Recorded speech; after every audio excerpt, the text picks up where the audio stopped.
జీ5 app download చేసుకుని పూర్తి ఎపిసోడ్లని ఉచితంగా చూడండి. ఆగిపోయావేంటి విశాలాక్షి?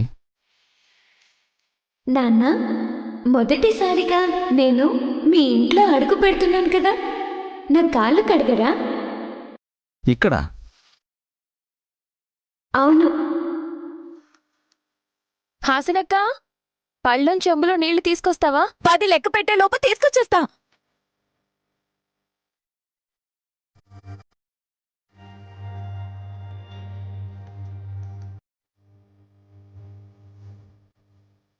సరిపోయింది.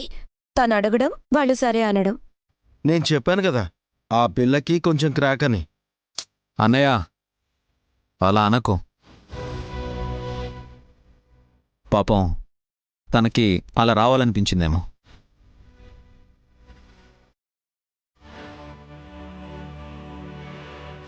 నిన్ను కడగమంటాననుకున్నావా పెద్దనానా? హా, నేను వంగలేనమ్మా. పొద్దున్న జిమ్ చేస్తే కాస్త నడుము పట్టేసింది. పాప విమోచన కావాలనుకునే వాళ్ళు వచ్చి నా కాళ్ళు కడగొచ్చు. ఏదో బంపర్ ఆఫర్ ఇచ్చినట్టు చెప్తుందే. రావాలనుకుంటే రమ్మనండి, లేదంటే అట్నుంచి అటే వెళ్ళిపోమనండి. ఎందుకత్తయ్య అలా కసురుకుంటారు? కాళ్లేగా కడగమంది, ఒళ్ళేమైనా తోమ్మందా?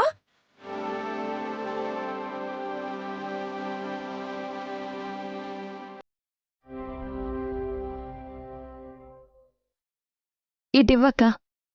పర్లేదు చెల్లి, నేను కడుగుతాను. తెలుసో తెలీకో నేనేదైనా పాపం చేసుంటే అది ఈ గంగలో కొట్టుకుపోతుంది చెల్లి.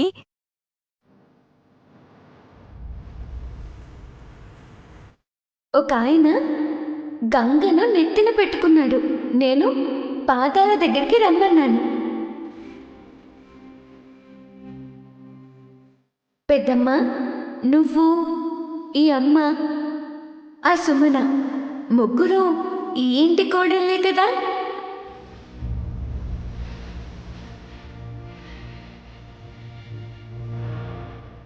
అవును. నేను ఈ ఇంట్లో అడుగు పెట్టేటప్పుడు మీ ముగ్గురు కోడళ్ళు కలిసి నా కాళ్ళు కడగండి. మీ ముగ్గురికి మంచి జరుగుతుంది.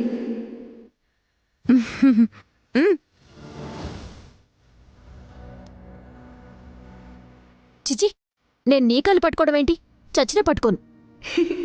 ప్రాణం పోయాక పరమేశ్వరి పాదాలనే కదా సుమన చేరేది. ఇంకా నయం, నువ్వే అమ్మవారినని చెప్పలేదు. నువ్వు నీ పిచ్చి మాటలు.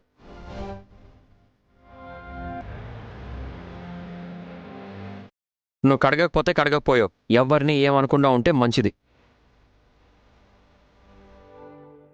తనిష్టం లేక. విశాలాక్షి, ఈ పళ్ళంలో కాలు పెట్టమ్మా.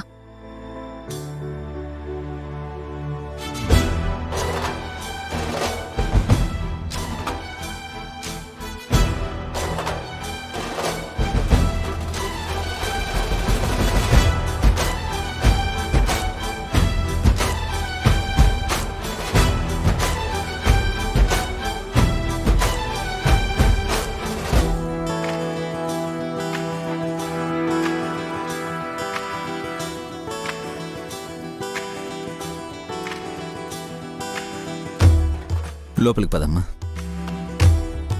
కుడికాలు లోపలికి పెట్టిరా. ఎడమ కాలు ఎక్కడ పెట్టను? మా అత్త నెత్తి మీద పెట్టు.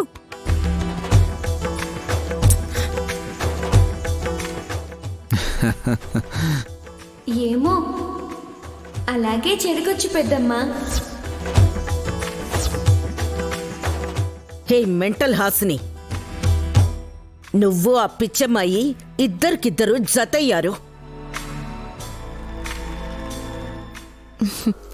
నువ్వు అడిగేయమ్మా.